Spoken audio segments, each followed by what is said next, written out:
UP के कासगंज में एक नदी है। कहते हैं कि उसमें सबसे ज्यादा मगरमच्छ पाए जाते हैं। सबसे ज्यादा जब हम कह रहे हैं तो ओवरऑल इतने मगरमच्छ किसी भी नदी में नहीं पाए जाते हैं। आप सोच रहे होंगे कि हम इस नदी का जिक्र क्यों कर रहे हैं। तो आज की कहानी जो है वो इस नदी के बिना शुरू ही नहीं हो सकती और इस नदी के बिना खत्म ही नहीं हो सकती। इसके अलावा जो सबसे जरूरी चीज है, अदालत ये मानती है अगर किसी व्यक्ति की हत्या हुई है और उसकी अगर लाश ना मिले तब तक केस बनाया ही नहीं जा सकता। क्योंकि अगर आप कह रहे हैं कि किसी की हत्या हुई है तो लाश का मिलना जरूरी है। सो ये कहानी जो है ये 50 कत्ल की है। 50 हत्याएं की गई और ये 50 हत्याएं 6 साल के अंदर की गई। कारण क्या था? सिर्फ पैसा कमाना। अब सवाल ये उठता है कि हत्या करके पैसा कैसे आ रहा है। समाज में कई ऐसे गोरख धंधे चल रहे हैं जिनका अंदाजा शायद इंसान को है ही नहीं। है उन लोगों को जो बड़े नगरों में रहते हैं, बड़े बड़े शहरों में रहते हैं, या जो लोग कर रहे हैं उनको, या जो ऐसे काले धंधों में शामिल होते हैं उनको इस बात का अंदाजा होता है। गांव में रहने वाले लोग, छोटे छोटे कस्बों में रहने वाले लोगों को इन चीजों की इतनी ज्यादा समझ नहीं होती है। तो एक डॉक्टर है जब हम कह रहे हैं तो अभी वो डॉक्टर नहीं, अभी वो जेल में है। उसका नाम है डॉक्टर डेथ। ये नाम भी नहीं है, ये मीडिया ने उसको नाम दे रखा है। असल में नाम उसे डॉक्टर डेथ इसीलिए दिया गया क्योंकि उसने 50 हत्याएं की हैं पिछले 6 सालों में।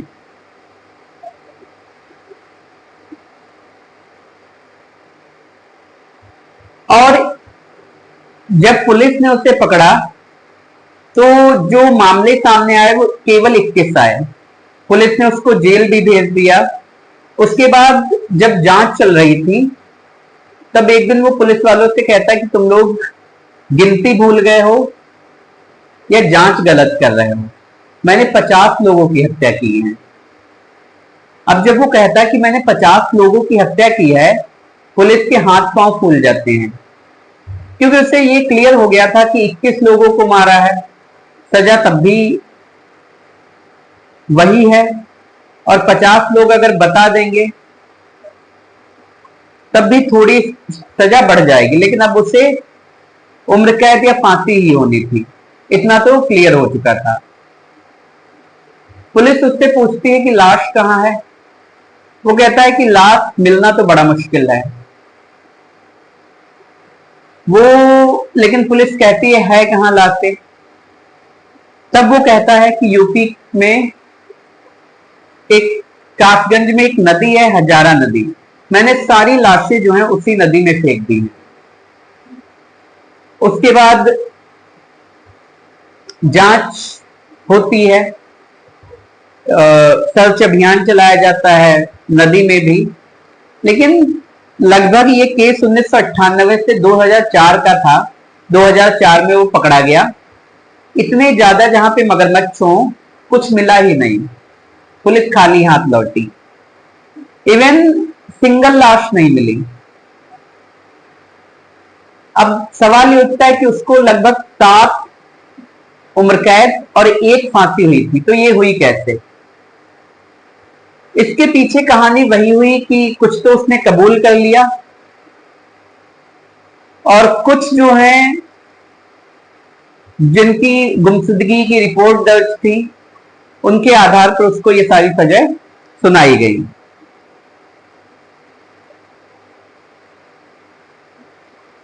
दो 2004 में जब वो जेल में था, 2004 में जो है उस वक्त वो जेल में होता है। 2004 के बाद वो 2020 के आसपास 16 साल जेल में जब बीत जाते हैं तो वो एक अर्जी डालता है और कोर्ट से जो है कहता है कि मुझे पैरोल चाहिए, मेरा चाल चलन ठीक है, मैं शांत रहता हूं, मैं किसी को परेशान नहीं करता हूं। जब कोर्ट इस बात की रिपोर्ट मांगती है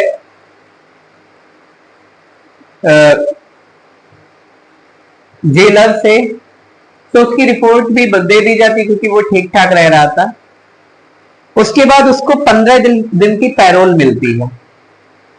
15 दिन की पैरोल पे जाता है वो।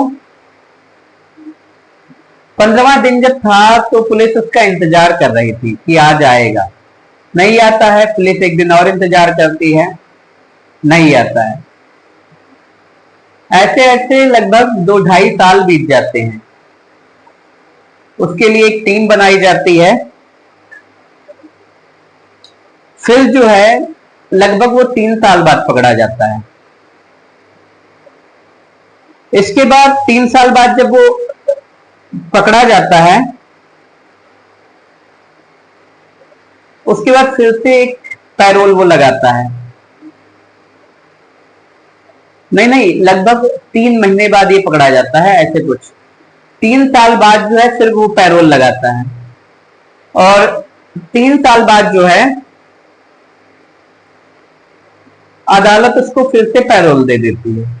अब सवाल ये उठता है कि ये कहा जाता है कि अगर आपने एक बार किसी पैरोल को, अगर 15 दिन की पैरोल दी गई है और आप उसको अगर एक बार कुछ गड़बड़ी करते हो, एक बार अगर तुमने पैरोल को ब्रेक किया है, समय पर नहीं आए हो, तो दोबारा आपको पैरोल नहीं मिलेगी। लेकिन अदालत इसको दोबारा भी पैरोल दे देती है। उसके बाद ये लगभग 1.25 साल बाद पकड़ा जाता है।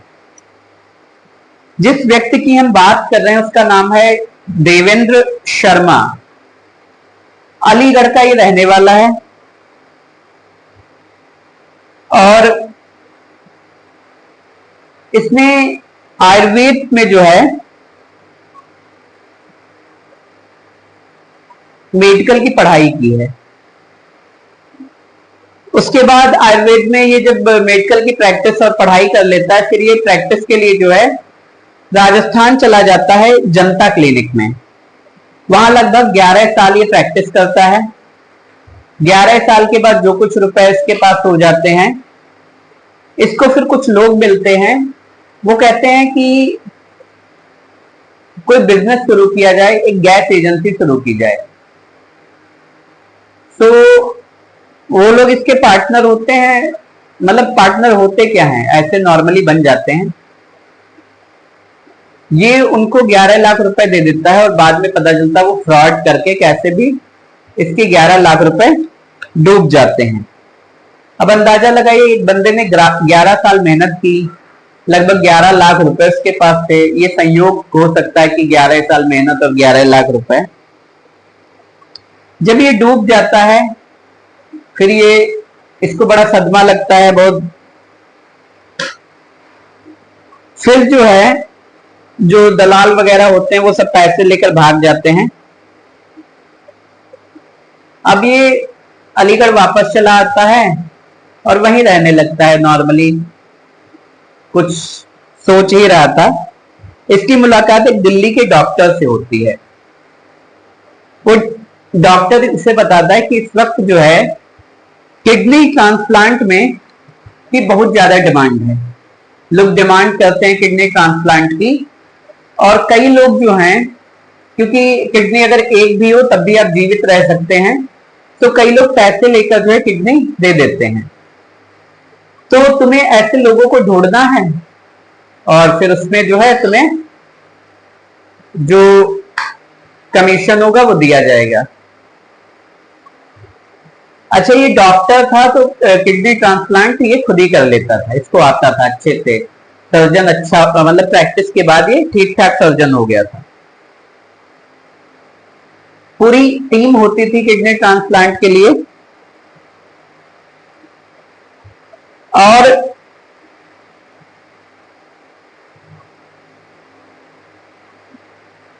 इसमें जो है लगभग 5 से 7 लाख रुपए जो है एक किडनी ट्रांसप्लांट पे बताया जाता है कि लगभग इतना मिलता था। उसमें से जो कुछ भी डोनर को जाता हो या इन लोगों को मिलता हो, ये सारा कुछ होता था। धीरे धीरे इसको लगने लगा कि एक तो डोनर कम है और डिमांड ज्यादा है, दूसरी चीज डोनर को हमें पैसा देना पड़ता है, भाई 5 लाख रुपए भी देना पड़ रहा है तब भी बहुत है। तीसरी चीज इसे लगा कि जब किडनी लेनी है, ऐसे कई सारी जिंदगी खराब हो रहे हैं, उसे लग नहीं रहा था कि मान लो एक किडनी ले ली, एक पे आदमी जिंदा है, तो क्यों ना दोनों ही किडनी निकाल ली जाए, क्यों जिंदा रहे आदमी। तो इसने जो है एक फेक कागज पे एक गैस एजेंसी बनाई। अब जो कभी वो पैसे से बनाना चाहता था, अब उसने फेक बनाई। उन्हीं फेक गैस कागज के आधार पर जो है ये गैस सिलेंडर से भरी जो ट्रकें होती थी उनको बुक करता था।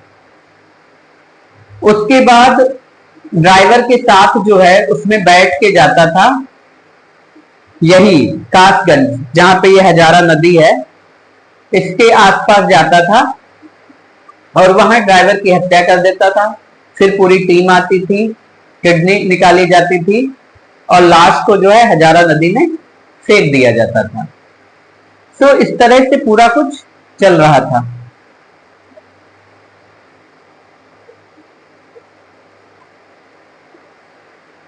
धीरे ट्रक को वहीं पर छोड़ देता था। धीरे धीरे कंप्लेंट्स भी जाने लगी। अब इसे लगने लगा कि अगर रोज रोज ये होगा, एक ही को निशाना बनाएंगे केवल ट्रक ड्राइवर्स को, तो पकड़े जाने का खतरा है। इसके बाद ये ट्रक ड्राइवर्स को छोड़ता है और कहता है टैक्सी ड्राइवर्स को निशाना बनाना है। तो ये लगभग गुड़गांव से जो है टैक्सी बुक करने लगा, यही कासगंज हजारा नदी के आसपास के लिए।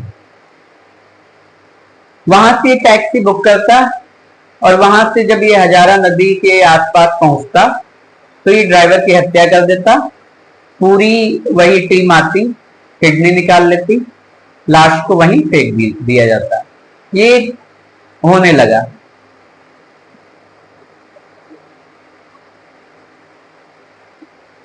धीरे धीरे जो है ये अब भाई लगातार पता चल रहा था ड्राइवर मारे जा रहे थे, टैक्सी गायब हो रही थी, पुलिस में कंप्लेन जा रही थी कंटिन्यू।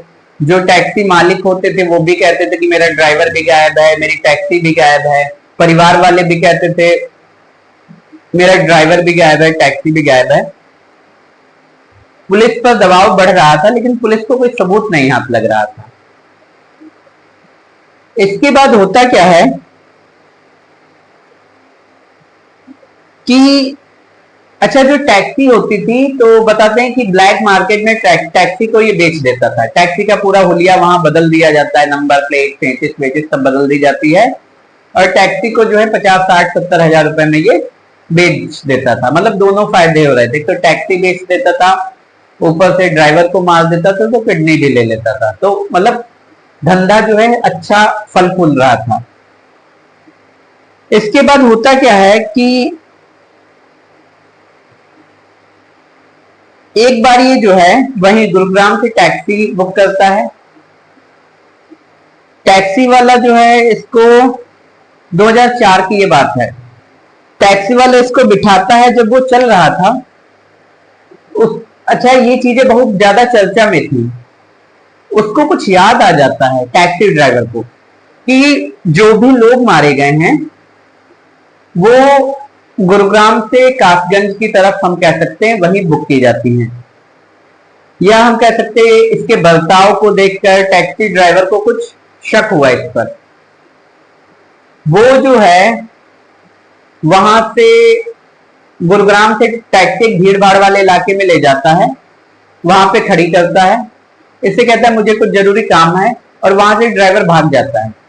और भागकर जो है वो थाने पहुंच जाता है। वहीं के थाने में जाकर बताता है कि ये जो हत्याएं हो रही हैं ये कौन कर रहा है इसका मुझे पता है।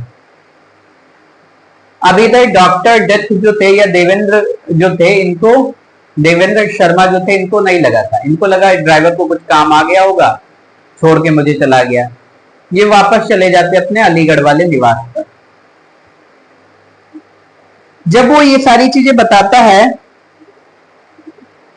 और उसके बाद पुलिस कंप्लेन दर्ज की जाती है, डॉक्टर डेथ को उठाने की तैयारी कर ली जाती है।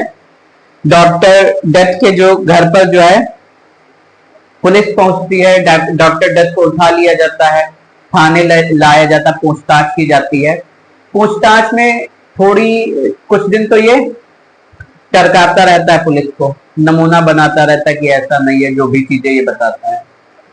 लेकिन इसके हाव भाव से, इसकी हरकतों से पुलिस को जो शक होता है वो गहरा होता चला जाता है।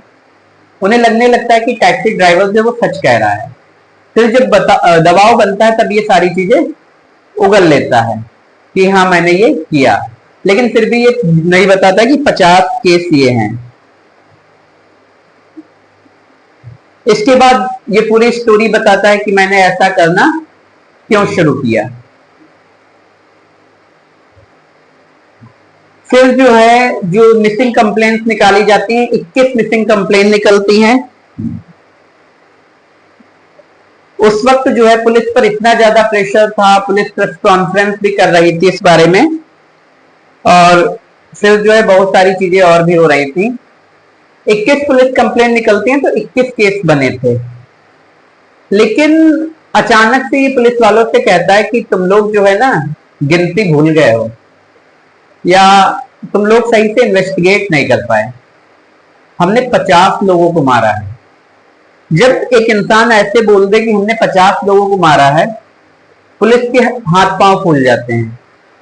वो पूछते हैं लाश कहाँ है, तो बताता है कि लाश मिलना मुश्किल है। फिर हजारा नदी में जाते हैं, सर्च अभियान जो कुछ भी चलता है। इतने ज्यादा मगरमच्छ होने के कारण वहां पर कुछ भी नहीं मिलता है, सब बेकार। 6 साल हो चुके थे, हड्डियों का भी नहीं पता था, मगरमच्छ सब खा के गला चुके थे।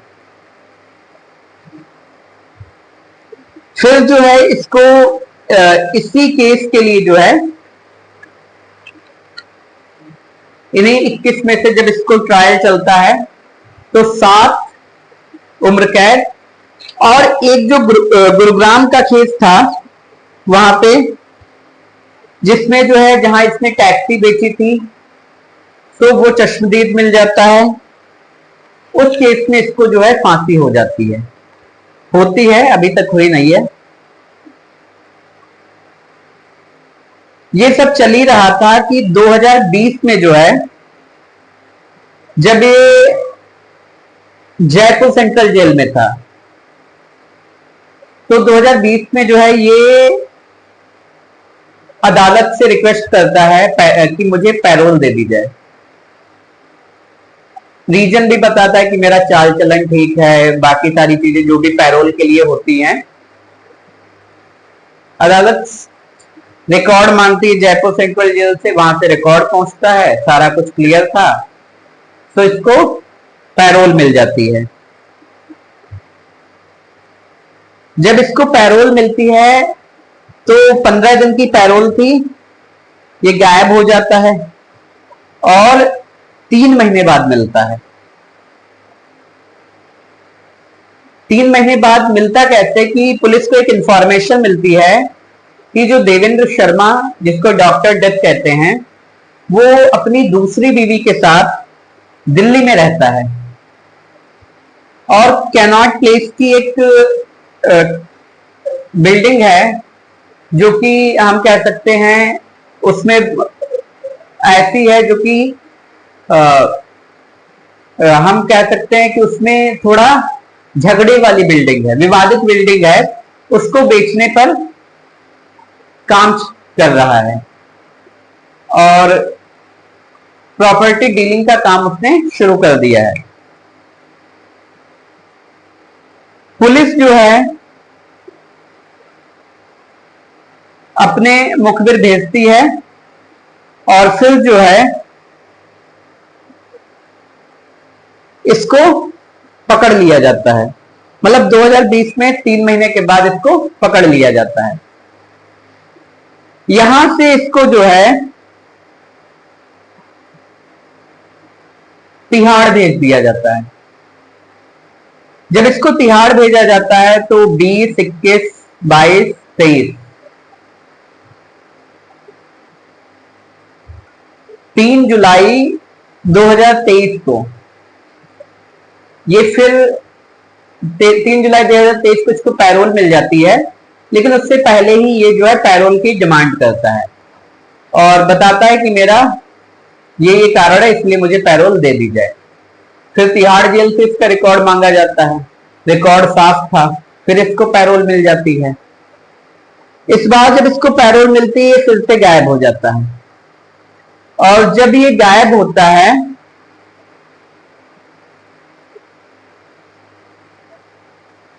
तो पुलिस फिर इंतजार कर रही थी कि 2 महीने बाद आ जाएगा।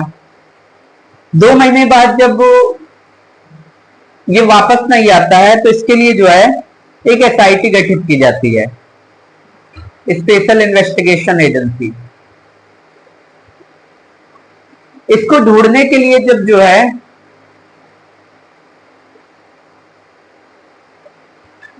जब वो टीम जाती है तो महीनों बीत जाते हैं, उसका कोई पता नहीं।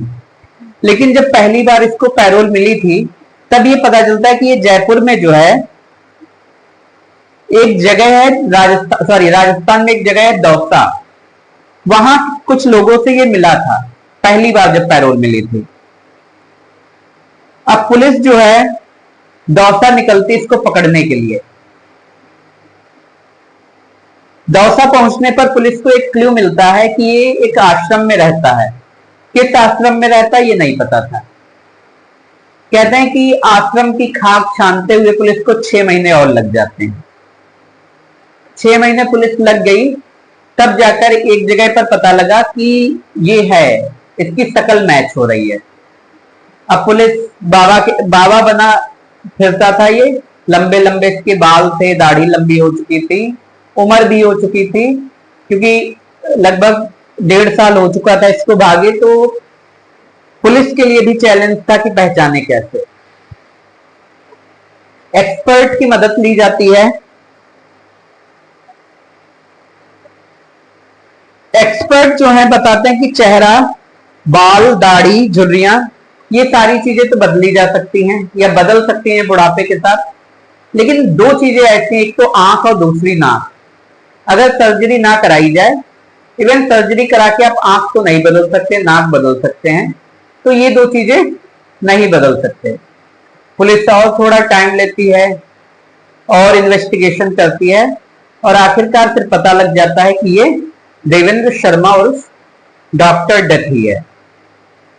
दौसा के एक आश्रम से जो है पुलिस इसको उठा लाती है। नवंबर 2024 को वहां पुलिस पहुंचती है। उसके बाद इसको उठा लिया जाता है और अभी फिर से जेल भेज दिया गया है। लेकिन सवाल यह है कि जब इसने एक बार पैरोल ब्रेक कर दी थी, समय पर नहीं पहुंचा था, तो ये कैसे हो सकता है कि अदालत ने दोबारा पैरोल दे दी और हो सकता है आने वाले 3 साल में, अगले 3 साल में ये फिर से पैरोल डाले और फिर से इसको आजादी मिल जाए। तो ये कहानी है डॉक्टर देवेंद्र शर्मा और डॉक्टर डथ की, जो कि पैसे कमाने के लिए उसने 50 लोगों की हत्या कर दी।